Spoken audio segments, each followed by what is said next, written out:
소울 스토리타임에 오신 것을 환영합니다. 오늘은 마이클 서머스의 겨울의 벚꽃을 들어보겠습니다.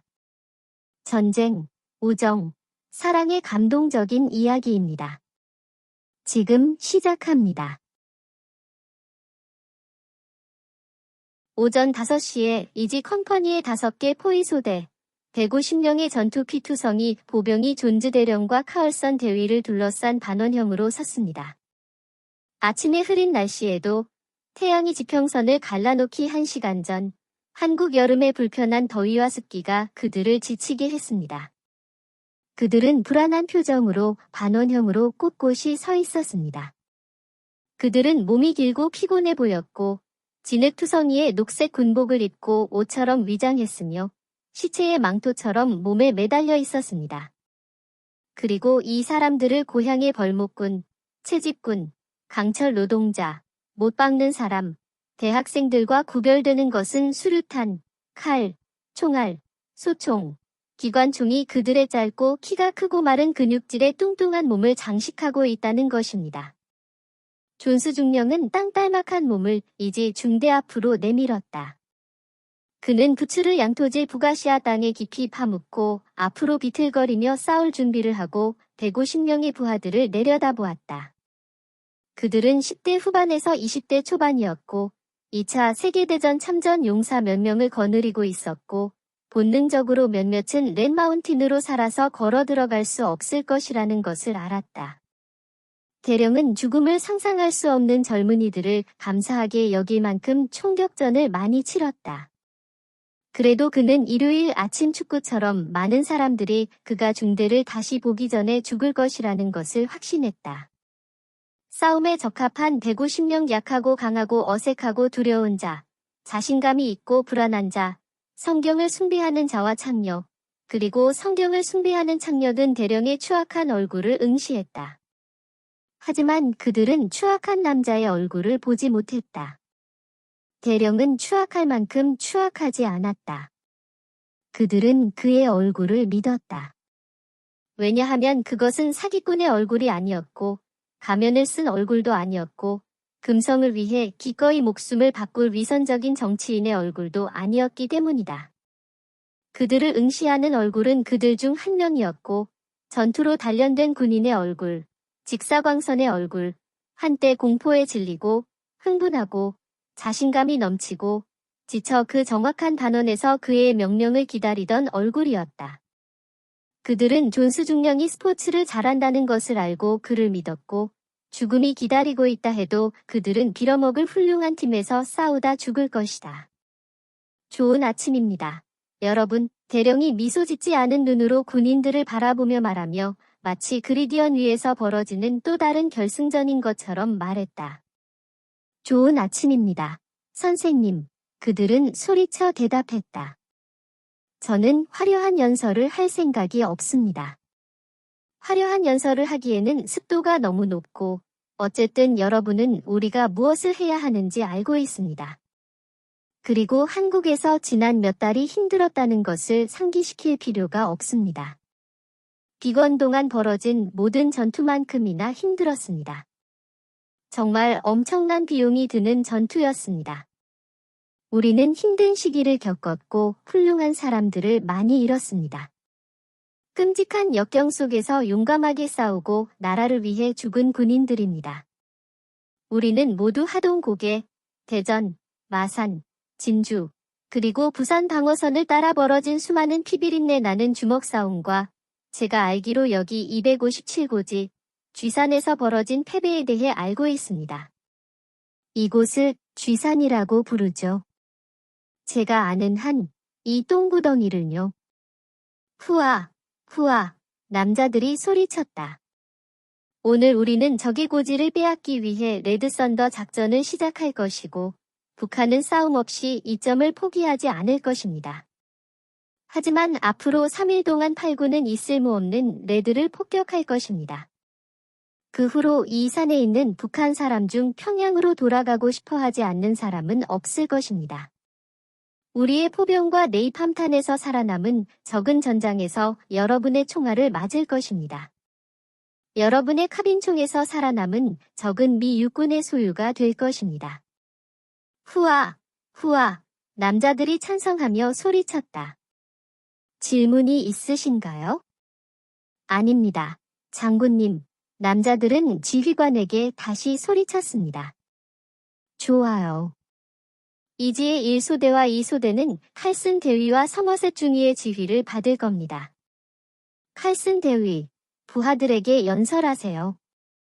칼슨 대위는 병사들 앞에 섰다. 또 다른 고음의 울림이 그의 귀를 포위했고 일주일 전에 무전수를 반으로 잘랐던 박격포 공격으로 인해 반복되는 악몽이 되었다. 그의 오른쪽 허벅지도 옥신거렸다. 바위 조각이 대퇴골을 거의 부러뜨린 후와 같은 극심한 통증은 아니었다. 대신 그 불편함은 겹쳐지는 비참함의 파도 속에서 비극을 끊임없이 상기시켰다. 그의 병사들 앞에 서서 그는 아침에 마신 블랙커피에 성어식 버번을 몇 잔 섞어 마셨더라면 좋았을 것이라고 비참하게 바랐다.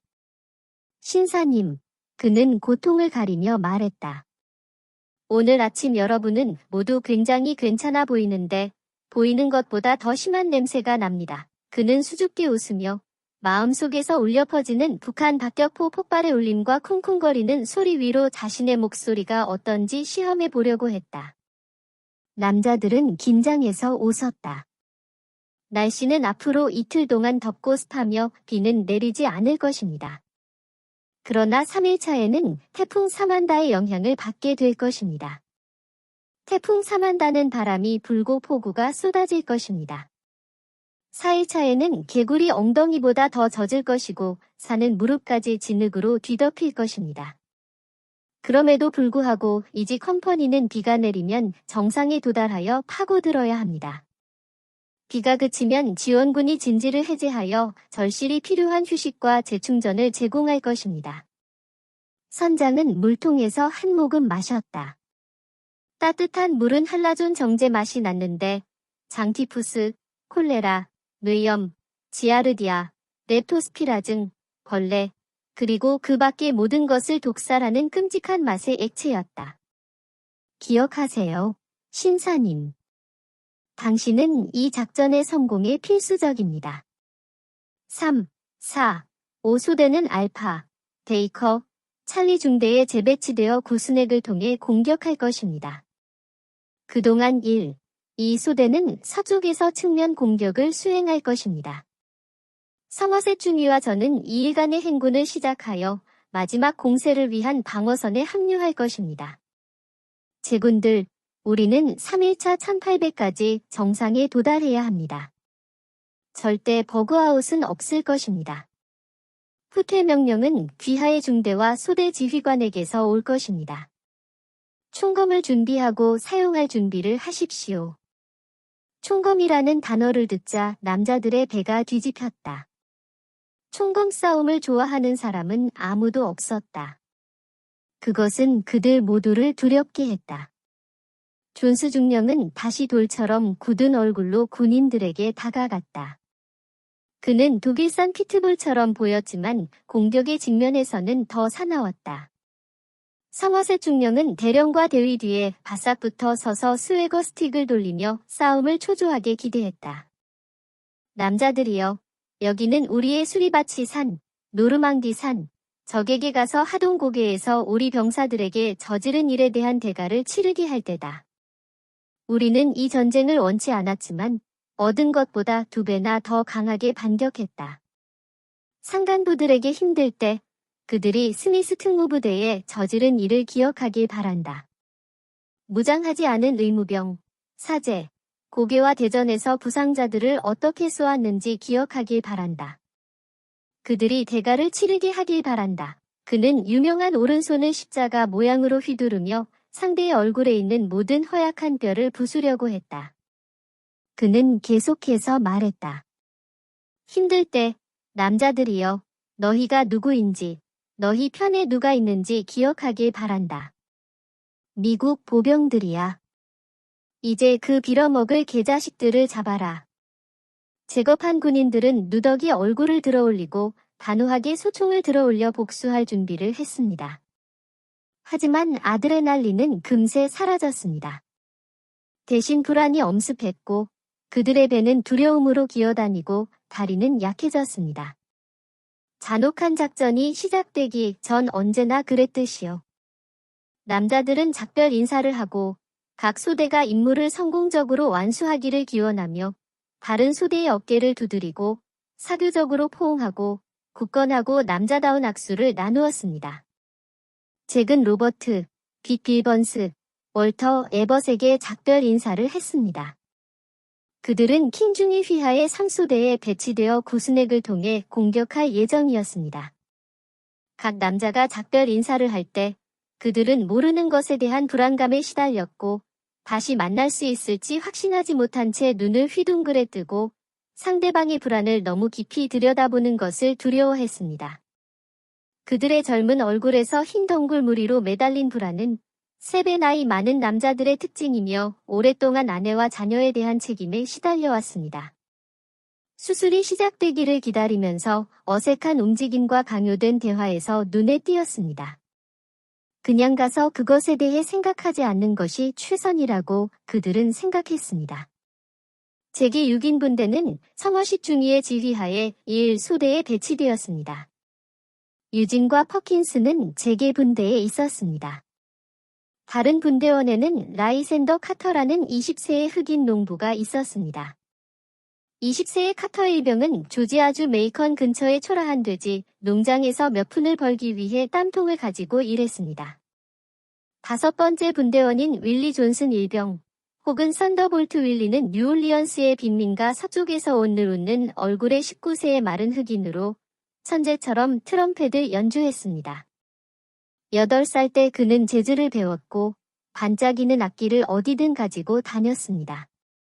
동네 사람 중 누구도 그가 결국 렛마운틴 같은 저주받은 똥구덩이를 가로질러 그 빌어먹을 물건을 끌고 갈 줄은 짐작하지 못했을 것입니다. 일병이 돼지 농장 주인 카터는 기회를 더 잘 잡기 위해 군에 자원 입대했고 항상 웃는 썬더볼트는 자비를 구하며 독일로의 배치를 요청했습니다. 그래도 불운한 징집자는 부산 방어선으로 돌진한 첫 번째 파동에서 러셀 시몬스의 대체자가 되었습니다.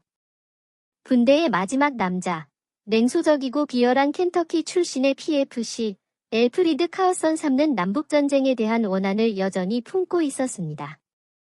그럼에도 불구하고 그는 보병에 지원하여 7인치 스위치블레이드 나이프를 정확하게 사용했고 흑인에 대한 흉악한 혐오감을 가지고 있었으며 나쁜 양키에 대해서도 별로 관심이 없었습니다. 소대에서 카우선의 유일한 친구는 스네이키 프랭 카너즈였습니다. 스네이키 프랭은 자신이 누구와 친구가 되었는지에 대해 차별하지 않았고 일반적으로 그에게 짜증을 냈음에도 불구하고 중대의 모든 사람을 대체로 좋아했습니다. 첫 번째 마일은 빠르게 지나갔고 지평선 아래의 태양이 동쪽에서 희미한 오렌지색 세레나데를 연주했습니다. 남자들은 떠나게 되어 기뻤고 작별 인사가 끝났다는 안도감을 느꼈고 게으른 검은 파리와 노란 이빨 쥐로 이루어진 100만 명의 군대와의 일주일간의 전투가 끝나는 것을 환영했습니다. 행진을 하는 것은 그들의 마음을 사로잡았고 비어있는 마음은 어두운 불안에 머물렀습니다. 일출 전과 일몰 후에는 비교적 편안하게 생활이 돌아다녔습니다. 캠프에서 2마일 떨어진 한국 시골은 예상치 못한 푸른빛으로 변해 있었고 넓은 공기가 잘 통하는 노란 수선화와 화려한 야생화가 밝은 색으로 피어났습니다. 기적적으로 몇 달 동안의 격렬한 싸움에서 살아남아 버려진 논밭 위로 높은 제방이 솟아올랐습니다. 논밭은 새, 메뚜기, 개구리, 나비, 그리고 전쟁의 공포와 파괴를 모른 채 돌아다니는 많은 다른 생물들의 안식처를 만들어냈습니다. 군인들은 아침 영광의 평화로움을 만끽하며 속삭임으로 즐겼고 그런 다음 사라졌습니다. 태양이 정오를 향해 천천히 떠오르는 매 순간 열기는 점점 지옥 같고 용광로 같았으며 그것은 놓아주지 않았습니다. 그들은 뜨거운 철판 위에 팬케이크처럼 거품을 냈고 그들의 체액은 한국 여름의 토양을 적셨고 탄약, 시식량, 물, 비참함으로 가득 찬 80파운드짜리 배낭은 두려운 적이 되었습니다. 식사 시에 로드아일랜드 프로비던스 출신의 항상 수다스러운 21세 야구광인 스티븐 멜리 일병이 첫 번째 사상자가 되었습니다. 그의 탄력 있는 6피트 2인치의 몸은 이른 아침 시간에 활기차게 움직였습니다. 하지만 식사 시 30분에는 어깨에 섭씨 100도의 열기가 죽은 코끼리처럼 매달려 있었고 항상 수다스러운 멜리는 조용해졌고 그의 몸은 항의하듯 욕설을 내뱉었습니다. 처음에는 체액이 빠지지 않았습니다. 자몽 크기의 두통이 두개골 바닥에서 배 모양의 이마로 기어갔습니다. 그 다음에는 종아리, 등, 허벅지 근육이 굳었습니다. 하지만 멜리 일병은 다른 소년들과 보조를 맞추지 않으면 안 되었고 그는 강철 물통을 꺼내 따뜻한 물을 한 모금 마시며 계속 나아갔습니다. 1500년경 멜리 일병은 자신이 한국에 있다는 사실을 더 이상 알지 못했습니다. 1942년 늦은 봄이었고 그는 여동생, 아버지, 어머니, 할아버지와 함께 일요일 아침 예배에 참석했습니다. 대성당의 아름다운 황동종은 편안한 멜로디로 회중에게 말을 걸었습니다. 유럽의 옛 영광을 상징하는 시대를 초월한 흰색 첨탑은 견고하고 둥글며 키가 크고 도시 위로 하늘 높이 솟아있어 사랑과 구원으로 가는 길을 제공했습니다. 첨탑은 사블록 떨어진 곳에서도 쉽게 눈에 띄었고 첨탑과 그의 집 사이에는 큰 레버라운드 현관으로 둘러싸인 나무가 늘어선 대로 흰 울타리, 붉은 장미가 피어있는 웅장한 정원이 길을 이끌었습니다. 1530년경 스티븐 멜리 일병의 시야가 좁아지고 첨탑이 더 두드러지게 되었고 그는 손을 뻗어 첨탑을 만졌고 그의 몸은 더 이상 중력에 얽매이지 않고 땅에서 빠져나왔습니다. 1540년경 그는 흙 속에 웅크리고 누워 있었습니다. 건조하고 화씨 백사도 더웠고 땀도 없었고 경련으로 뻣뻣했고 부어오른 혀가 피가 나는 입술에 매달려 있었습니다. 5분 후 로드아일랜드 프로비던스의 21세 스티븐 멜리 일병이 사망했습니다. 1소대와 2소대는 시체 주위에 멍하니 서서 믿을 수 없다는 표정을 지었다. 그 다음 칼슨 대위는 멜리의 개인 식별표를 떼어내서 배낭 바닥에 있는 다른 18개의 강철 식별표와 함께 넣었다. 성화세 중위는 그 남자의 식량과 물통을 꺼내 군인들에게 물을 주었다. 그런 다음 그는 통조림 복숭아, 파운드 케이크, 인스턴트 커피, 콘드 비프, 치킨 스튜, 으깬 감자, 미트로프가 들어있는 통조림을 나눠주었다. 마지막으로 중위는 죽은 남자의 담배를 가져다가 분대장들에게 같은 양만큼 나눠주었다. 마이크 헤세라는 이름의 크고 미소 짓지 않은 상병이 먼저 말했다. 대위님, 스컹크의 엉덩이보다 더 덥고 한 남자가 열사병으로 죽었습니다. 그늘을 찾아 저녁까지 기다려서 이 행군을 계속해야 하지 않을까요? 칼슨 대위는 죽은 병사의 소지품에서 몸을 일으켰다. 그의 몸은 여름의 더위에 압도적인 영향으로 쇠약해졌고 오른쪽 허벅지의 큰 근육은 팔자리 매듭으로 팽팽하게 꼬여 그의 얼굴이 참을성 없는 찌푸린 얼굴로 일그러졌다. 헤세, 우리가 계속 움직이지 않으면 더 많은 군인들이 죽을 거야. 우리는 이 측면 공격에 대대 전체를 의존하고 있어. 하지만 대령님, 행군 중에 우리가 죽으면 대대를 지원하기 위한 측면 공격은 없을 겁니다. 헤세가 말하며 털이 많은 큰 팔뚝을 잡고 얼굴 한쪽에서 다른 쪽으로 땀과 때를 밀어냈다. 그는 계속해서 말했다. 맙서사, 대령님, 우리는 과열로 인해 쓰러진 사람을 봤는데 우리가 태양을 가로질러 계속 행군해서 결국 그 사람처럼 죽을 때까지 계속할 거라고 생각하세요? 들어라, 상병. 이 작전에 대한 내 빌어먹을 의견을 듣고 싶다면 내가 제일 먼저 물어볼 거야. 칼슨 대위는 으르렁거리며 내이막의 깊은 곳에서 울리는 또 다른 박격포탄의 쿵 소리에 몸을 움츠렸다. 이제 두통이 있는 사람이 속이 메스꺼워하거나 심한 다리 경련을 겪고 있다면 두개 그늘진 쪽으로 가서 누워서 의료진의 허가를 받아. 그동안 우리는 30분 후에 출발할 거야. 그는 경로하는 폭격 위에서 소리치며 미칠 지경이었다. 15명의 구타당한 시체가 보호된 두구로 끌려가 그늘진 경사면에 지쳐 누워 있었다. 의무병들은 분주하게 한 사람에서 다른 사람으로 옮겨가며 같은 질문을 했다. 두통이 있나요? 얼마나 심해요? 얼마나 오래 앓았나요? 물을 얼마나 마셨나요? 근육 경련이 있나요? 몸에 땀이 나나요? 소변을 볼 수 있나요? 집중하기 어렵나요? 특히 덥고 건조한 사람은 즉시 체온을 측정했다.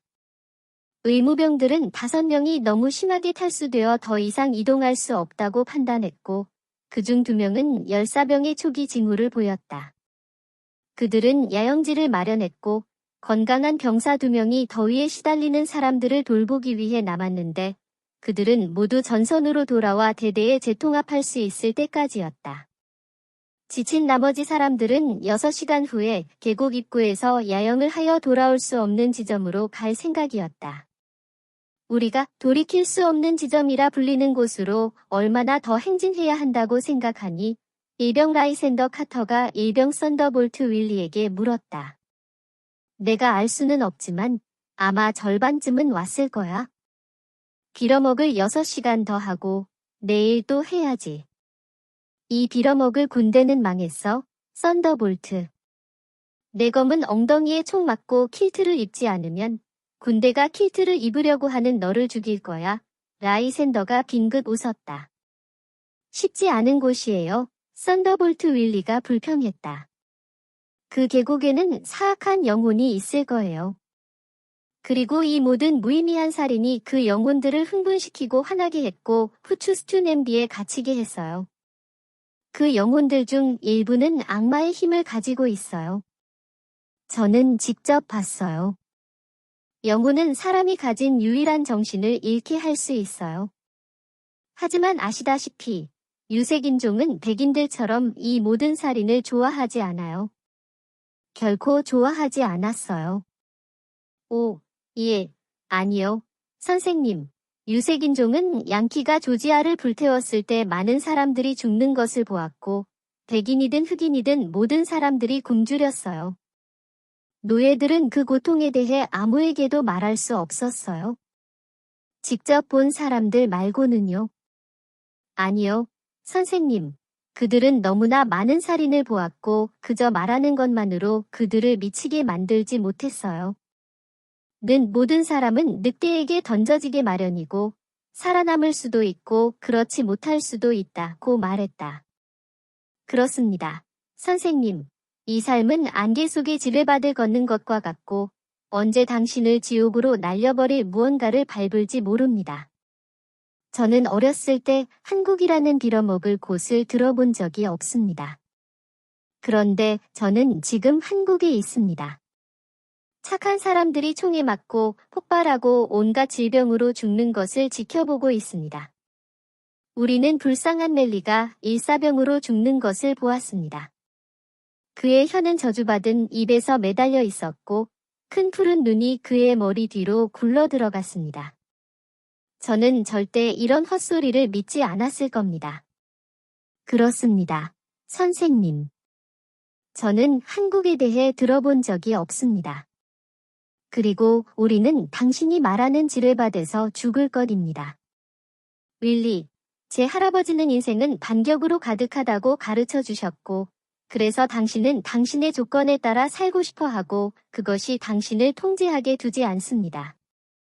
하지만 윌리, 저는 이 군대에서 통제력이 전혀 없다고 확실히 느낍니다. 그리고 그것은 저를 엄청나게 무섭게 합니다. 뉴올리언스에 있는 집은 확실히 다르죠. 우리가 여기서 하는 일을 아무도 믿지 않을 거예요. 바로 그때 그들의 형량은 절반으로 줄어들었고 16인치 한 포의 포탄이 쥐의 죽은 개 투성이 얼굴에 쏟아져 내리며 퇴적물, 바위, 나무, 러시아산 소총, 그리고 북한군 병사들이 수백 피트 높이의 뜨거운 공기 속으로 날아갔습니다. 젠장, 퍼킨스가 제게게 말하며 그의 뒤에서 5피트 걸어갔다. 도대체 어떻게 사람이 해군 포격을 견뎌낼 수 있을까? 우리가 도착하기도 전에 그놈들이 정상을 떠날 것 같아? 아니요. 우리는 그들과 싸워야 할 겁니다. 아마 총검으로 말이죠. 왜 그렇게 말하니? 우리가 그들을 잘 때리고 있어. 이전보다 더 세게. 아마 흩어졌을 거야. 흩어졌어? 놈들이 달려가는 걸 봤어? 당신은 가리켜야 해요. 모두가 공산주의자들이 변할 거라고 말했고 그들은 정말 그랬어요. 개자식들이 T-34 전차를 우리 위로 몰고 갔어요. 도쿄에서는 30일 안에 끝날 거라는 소문이 돌았는데 지금은 90일이에요. 나아지기 전에 더 나빠질 거예요. 빌어먹을 쥐산, 퍼킨스가 혐오감을 느껴가며 말했다. 카터와 썬더볼트 윌리의 20피트 뒤에서 천천히 걸어오는 사람은 카슨과 유진이었습니다. 당신이 그들을 너구리라고 부르는 건 문제가 있어? 그냥 옳지 않은 것 같아. 아무도 그런 이름으로 불릴 자격이 없어, 유진이 말했다. 좋아, 그럼 그들을 깜둥이라고 부르겠어? 그러면 기분이 나아질 거야, 카슨이 으르렁거렸다. 그냥 그들을 이름으로 부르지 않겠어요? 카터와 존슨이라고요. 우리 모두가 이 분대에서 그러듯이요. 둘 다 착하고 정직한 사람들이고 그게 사실이라는 걸 당신도 알고 있죠. 유진이 말했다. 내가 원하는 대로 부르면 돼. 자유국가잖아. 우리가 싸워야 할 게 바로 그거 아니야? 언론의 자유. 빌어먹을 양키야. 카슨이 침을 뱉었다. 나는 시애틀 출신이야. 멍청한 놈아. 유진은 점점 더 혐오감을 느끼며 말했다. 너희 북부 사람들은 다 똑같아. 빌어먹을 양키 놈들아. 나는 북쪽이 아니라 서쪽에서 태어났어. 멍청한 놈아. 유진이 으르렁거렸다. 너는 아직도 빌어먹을 양키야? 유진은 이 군대에는 당신과 다른 생각을 가진 남부 사람들이 많이 있습니다. 라고 말했습니다. 그렇게 하는 사람들이 많이 있어요. 카슨이 으르렁거리며 대답했다. 왜 그렇게 씁쓸한 시골뜨기야, 카슨? 내 속에 그 빌어먹을 증오가 싹트고 있잖아. 도대체 그들은 너한테 무슨 짓을 한 거야? 유진이 말했다. 저는 흑인이 싫어요. 카슨이 먼지 낀 땅에 굵은 침을 뱉으며 말했다. 어떤 사람들은 미워할 사람이 필요할 거야. 그러면 그들은 자신의 악취 나는 삶에 대해 기분이 나아질 거야. 하지만 그렇게 사는 건 힘들 거야. 내 말은 내 가슴에 타오르는 그 병을 말하는 거야. 카슨, 유진이 그 남자를 포기하며 말했다. 입 조심하는 게 낫겠어. 유진, 카슨이 으르렁거리며 심술궂게 비웃었다. 나를 위협하는 거야? 유진이 혐오감을 느끼며 말했다. 카슨은 오른손을 스위치 블레이드 칼 위로 움직이며 말했다. 조심하세요. 꺼져. 카슨, 유진은 으르렁거리며 야구 배트로 그 남자의 머리를 내리치고 싶어 했다. 둘은 서로를 혐오스러워하는 표정으로 바라보았다. 한편 태양은 쥐들이 지하 굴 그늘에서 위안을 찾는 동안 도망치는 군인들에게 피할 수 없는 비참함을 안겨주었다. 1소대와 2소대는 참을 수 없는 불길 속을 행진하며 물을 마시고 열사병을 검사할 때만 멈췄다. 군인들의 이러한 이동 패턴, 행진, 정지, 검사, 행진, 은 계곡의 정상에서 2마일 떨어진 일몰까지 계속되었다. 6명이 더 열사병에 걸렸고 2명이 부상을 치료하기 위해 남겨졌다.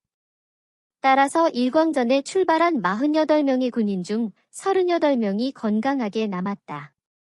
지친 사람들은 2시간 더 침묵 속에 행진한 다음 우울한 얼굴에 동북아시아 달의 우유빛 만족의 담요 아래에서 야영했다. 오전 2시 성어 식중이는 악취 나는 판초에서 기어나와 버려진 일은 아침의 어둠 속으로 들어갔다. 하늘은 무겁고 조용해 보였고 삐삐거리는 갈색 개구리 무리와 갈래가 있는 귀뚜라미 합창단만 있었다.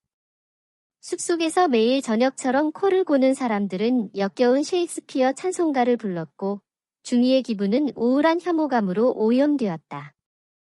개구리, 귀뚜라미, 코를 고는 사람들의 불협화음을 뒤흔든 것은 존슨 소령의 105mm 곡사포 포대에서 정확히 맞춘 일제 사격이었다.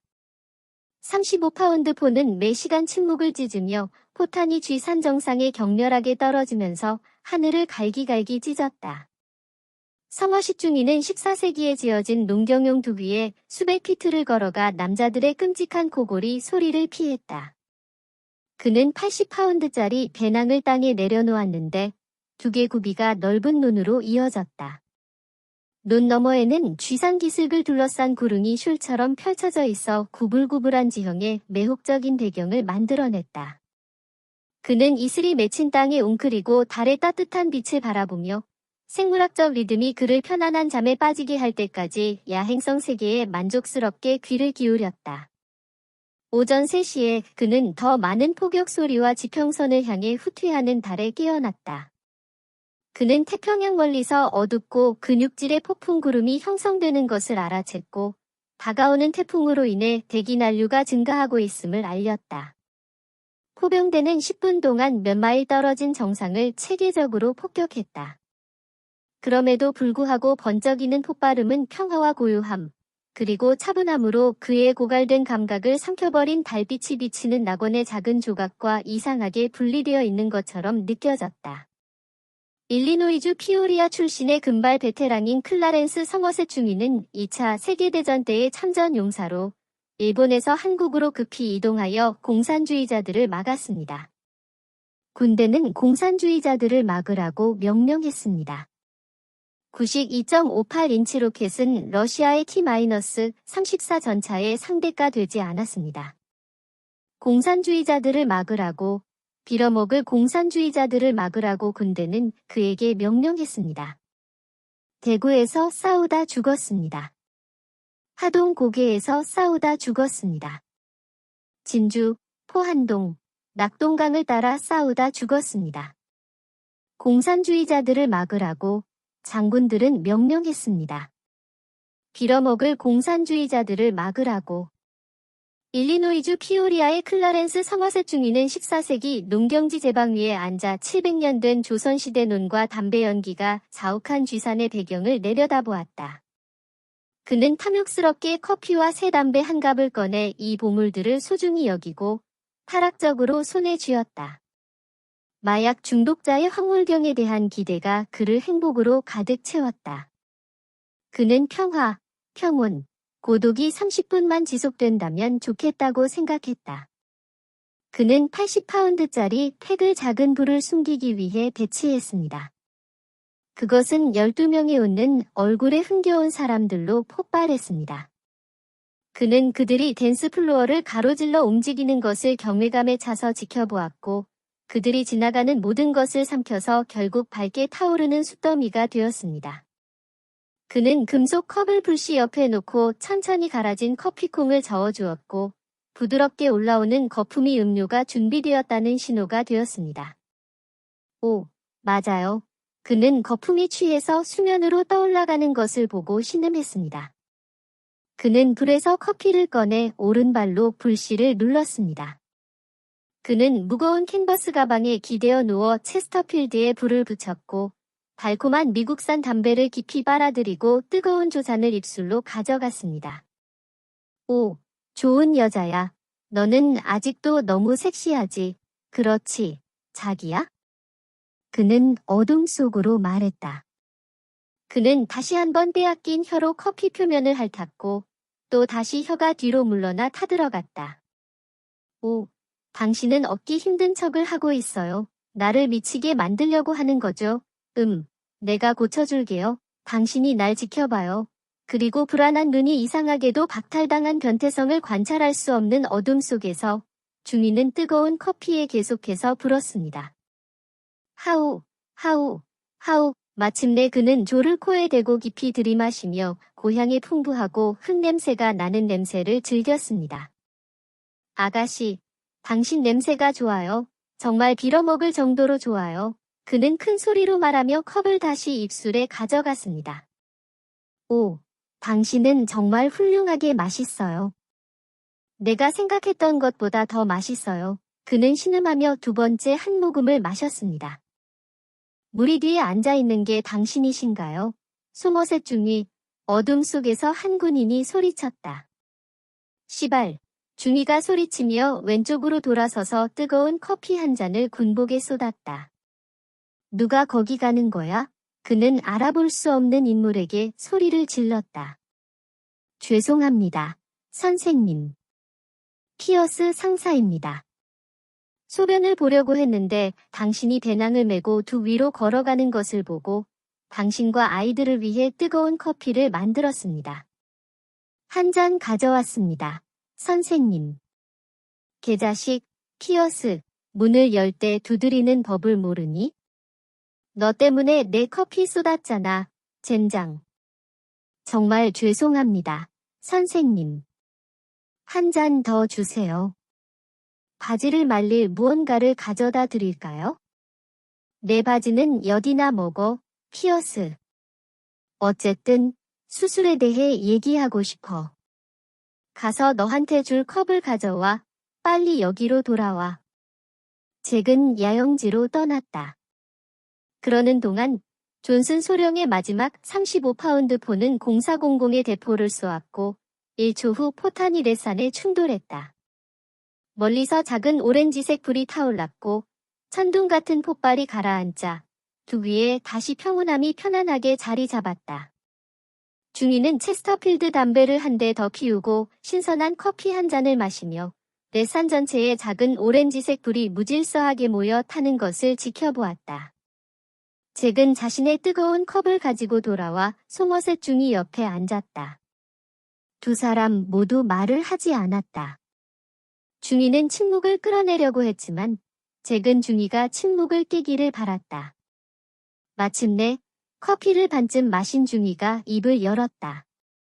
저 불타는 거 보이죠? 그는 정상을 가리키며 말했다. 아름답죠? 여기 앉아서 산비탈을 가로질러 춤추는 작은 붉은 불을 보는 거예요. 그게 당신이 설명한 방식일 겁니다. 선생님. 글쎄, 피어스, 그 불길 아래에는 당신을 죽이고 싶어하는 화가 난 피에 굶주린 놈들이 1000명이나 있어. 나쁠 거라고 생각하니? 존슨 소령의 포병대는 몇 명 이상을 죽였지만 일본군이 펠리와 이오지마에 건설한 것과 같은 참호, 벙커, 지하 요새로 보호받으며 그들의 방어선을 채우는 포병대도 마찬가지로 많습니다. 잭은 그럴 거라고 예상은 하지만 여기 아래에서 산이 불타는 걸 보면 상상하기 힘들어요. 라고 말했다. 그렇습니다. 태평양을 헤치며 싸우면서 생각했던 것이 바로 그것입니다. 하지만 점수를 알려드리고 싶습니다. 여기와 저기 사이에 무슨 일이 일어날지 알려드리고 싶습니다. 그는 발사 스웨거 스틱으로 정상을 가리키며 말했습니다. 대대원 상당수가 죽을 겁니다. 잭은 조용히 앉아서 귀를 기울이고 마지막 커피 한 모금을 마셨다. 피어스, 대위와 내가 당신을 관찰했습니다. 칼슨 대위와 내가 했다면 당신은 후지산에게 저지른 그 짓 때문에 감옥에 갇혀서 일병으로 강등되었을 겁니다. 하지만 존스 대령은 우리가 알아채지 못한 것을 알아챘습니다. 당신 다리 사이에서 과감하게 흔들리는 거대한 황동 알 한 쌍을요. 그래서 우리는 분대장으로서 당신이 전투에서 사람들을 이끌 만한 기질, 아니, 좋은 판단력이 있는지 지켜보았습니다. 그러므 당신의 배려에 감사드립니다. 선생님. 우리는 당신에게 감명을 받았습니다. 피어스. 태스크포스 킨에서의 당신의 리더십과 구스넥에서의 당신의 분대를 다루는 방식은 훌륭한 판단력을 보여주었고 캠프 후지에서는 심각하게 부족한 자질이었습니다. 알겠습니다. 선생님. 들어보세요. 피어스. 대위님과 저는 당신이 257에 대한 이 작전에서 리더십 역할을 맡는데 동의했습니다.